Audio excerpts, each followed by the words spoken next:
The pain you go through during a workout and during a race is so different. During workouts, you get breaks, you can catch your breath. And when it comes to race, you usually go to a pretty dark place. He is the Tokyo Paralympic champion. The final is underway. He is the World Para-Athletics champion. And he is the world record holder. Ladies and gentlemen, please welcome to Alumni Field, Nate Reich.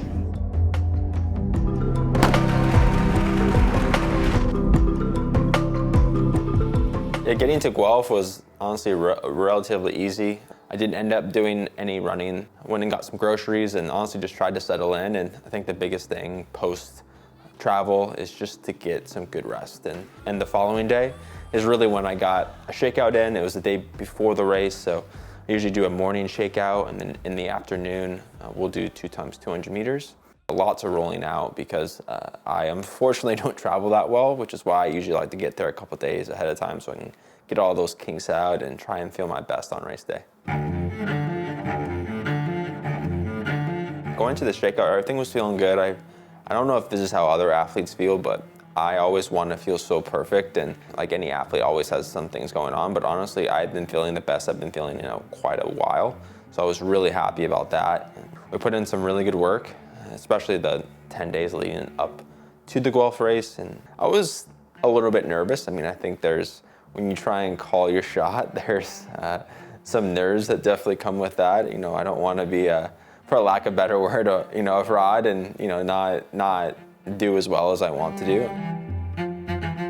So really going into the race, I think a big performance enhancer is having my coach Heather there.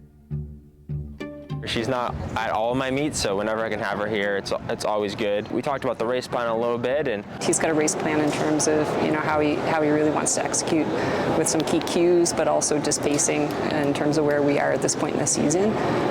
So he's feeling pretty good today. Yeah, he's in an earlier section, and it's a really good field. There's a target there, obviously, but whether he hits the target or not, we really want to hit some key points along the way. Part of it is he's a little bit more in the dark than we'd want at this point. He had a little bit of a setback up in Flagstaff. We were doing some high altitude training, and there was a period of time when he couldn't actually train. He has not wanted to move that goalpost of today for the exact reason that the goalpost at the Paralympic Games will not change. Honestly, I'm just trying to track the field. There's a really fast field, so I'm excited to honestly get in the middle of it. The time is the goal, but I feel like if I win, then that time will come. All of my teammates were there. Some of the best Paralympic athletes in Canada and probably the world. And then A6 Canada was there as well, which they definitely put a big smile on my face. And anytime you get big support from a company, obviously you want to know how much they mean to you and how much that support goes a long way. And the day of the race, I felt good. I felt really nervous in the morning, and then around noon I had a great meditation from my sports psychologist, John Coleman, and for some reason, right when I finished that one, like all of my nerves went away. It was really just more excitement, like I really want this race to happen now. I feel like everything's super calm until I put my spikes on and I tie it. The Graywolf mentality kind of comes out, and I'm not gonna lie, I'm not the most wonderful person before a race. Sometimes it's, you have to put your earphones in and really lock in, and yeah, my legs felt really good, strides felt really good. There was a lot of people on the line, which I think it's really good for preparation because I definitely off the line got pretty bumped and got hit to the back, and I was like, oh man, like I think it kind of snaps you into race mode, especially. Yeah, my mood was just great. I wasn't doubting anything, and which is not always the case.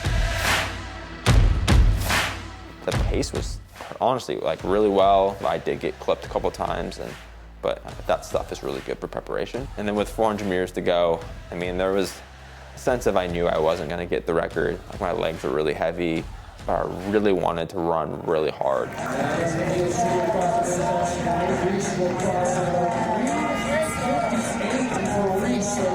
Across the finish line, I knew it wasn't under 350.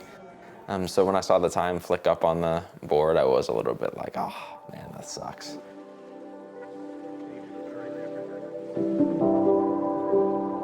My biggest takeaway when it comes to the race is that I was talking to my girlfriend Cherie and saying, like, if I was not wanting to talk to media or whoever after a race, that doesn't put me in a good light. So no matter how I ran, I really wanted to, do all the media. I just tried my best to own it, because at the end of the day, everything in my head went perfect, and the only outlier was me, and I just didn't run as good as I wanted.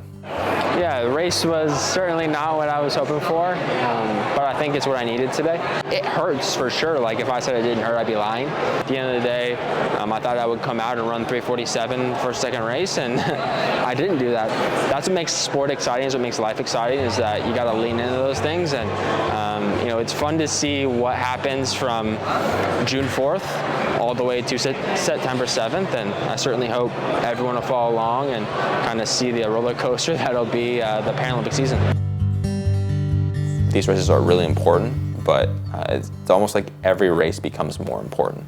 And so when you come to nationals, I want to really show out there and really show that I'm ready to go, and that's really the last time I'll be seen on the national stage before the games. And so I'm really happy that I had this experience, even though it wasn't so good as it comes to my performance. I'm really ready to turn a leaf and hopefully smash that nationals. You're holding me steady. Yeah, you keep